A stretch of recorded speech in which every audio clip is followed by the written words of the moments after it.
आप इस जीवन यात्रा में कहाँ पहुँचते हैं, इसमें कहीं ना कहीं आपके साथी का, आपके संग का बड़ा महत्वपूर्ण योगदान होता है। इसलिए अपना साथी चुनने से पहले, अपने मित्र चुनने से पहले सदैव इस पर आप विचार करना। आज आप सभी को मैं एक बड़ा ही दिलचस्प और रोमांचक कहानी सुना रहा हूँ, कैसे मित्रता का असर आपके जीवन में रहता है। क्या है कि एक पंडित का लड़का नित्य दिन मंदिर जाया करता था। मंदिर के दरवाजे के गेट पे देखा करता कि एक गोबर का कीड़ा वहाँ पे बैठा हुआ है। एक दिन गया, 2 दिन गया, 3 दिन गया, 4 दिन देखा, 5 दिन देखा। यह सिलसिला कुछ दिनों तक चलता रहा। वो देखता गया, मंदिर जाता रहा, पूजा करके आता रहा। एक दिन उसने पूछ दिया उस गोबर के कीड़े से, भाई तुम्हें क्या चाहिए, तुम यहाँ पे क्यों बैठे रहते हो? अब कीड़ा का जवाब आता है कि मैं तुमसे मित्रता करना चाहता हूँ। पंडित का लड़का बोलता है, बस इतनी सी बात है, ये कौन सी बड़ी बात है, ठीक है हम लोग आज से मित्र हुए। मैं नित्य दिन आता हूँ तुमसे बात करके, तुमको अंदर चलना होगा तो चलना हमारे साथ। तो गोबर का कीड़ा बोलता है, नहीं मैं बस यहीं पे ठीक हूँ, आज तक यहीं से लोगों को देखा हूँ आते जाते, हमको बस ठीक लगता है, इससे अंदर जाने की हमें ज़रूरत नहीं है, तुम जाओ पूजा करके आओ, हम तुमसे बातें करेंगे, यही हमारे लिए सफिशिएंट है। उनकी मित्रता हो गई। अब ये बात कुछ दिनों तक चलता रहा, महीना, 2 महीना, 4 महीना, 6 महीना, 8 महीना। अब एक दिन गोबर का कीड़ा बोला पंडित जी के लड़के से कि भाई आज तुम्हें हमारे घर चलना है घूमने के लिए, देखने के लिए। अब यहां से आप समझिएगा कि मित्रता का असर जीवन में कैसे पड़ता है। अब मित्रता में जो लोग होते हैं, मित्र किसी भी स्थिति में हो, कैसा भी हो, कुछ भी करे, उसका साथ देते हैं। ये तो सत्य है, आप भी मानते हैं इस चीज को। और पंडित का लड़का चाह करके भी उसे मना नहीं कर पाया, उसके साथ गया।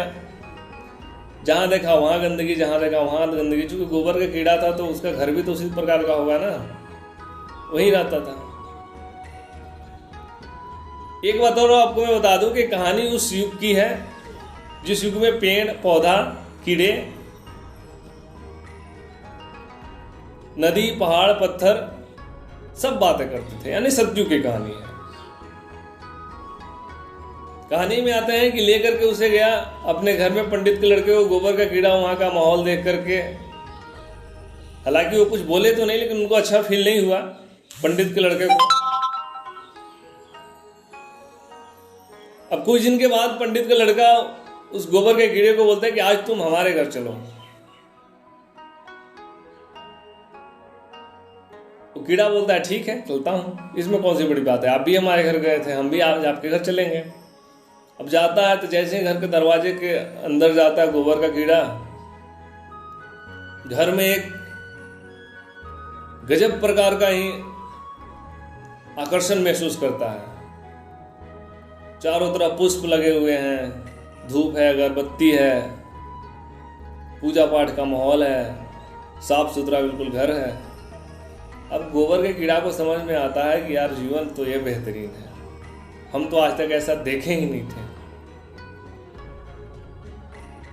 तो बगीचे में सैर के लिए जाता है, शाम को देखता है वहाँ पे तालाब में बड़ा खूबसूरत सा कमल का फूल खिला हुआ है। अब गोबर का कीड़ा बोलता है पंडित जी के लड़के से कि मित्र आज मैं इस फूल के अंदर ही रात को विश्राम करना चाहता हूँ, आज मुझे तुम यहीं छोड़ दो। वो पंडित जी के लड़का बोलते हैं ठीक है, उसी में छोड़ देते हैं। रात भर उसी पुष्प के अंदर वो विश्राम करता है। और सुबह वो पंडित जी के जो लड़के हैं, उनके पिताजी यानी कि पंडित जी, उस पुष्प को तोड़ते हैं और ले जाकर भगवान भोलेनाथ के माथे पे चढ़ा देते हैं।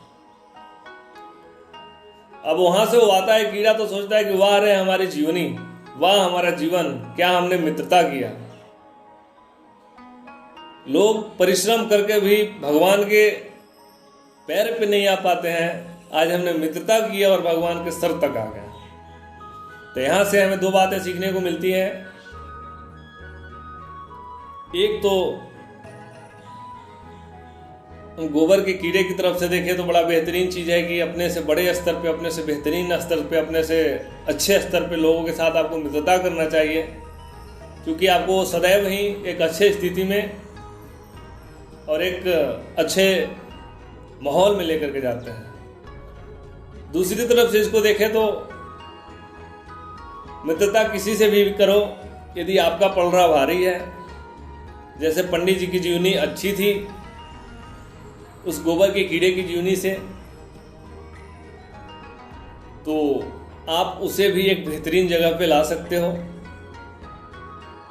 तीसरा चीज इसमें यह है कि आप यदि मित्र गलत चयन किए हो तो कहीं ना कहीं उसके साथ आपको रहना पड़ेगा और उसके हर एक कार्य में भागीदारी आपको देनी पड़ेगी, चाहे वो कैसा भी स्थिति में हो, चाहे वो कहीं पे भी रहता हो।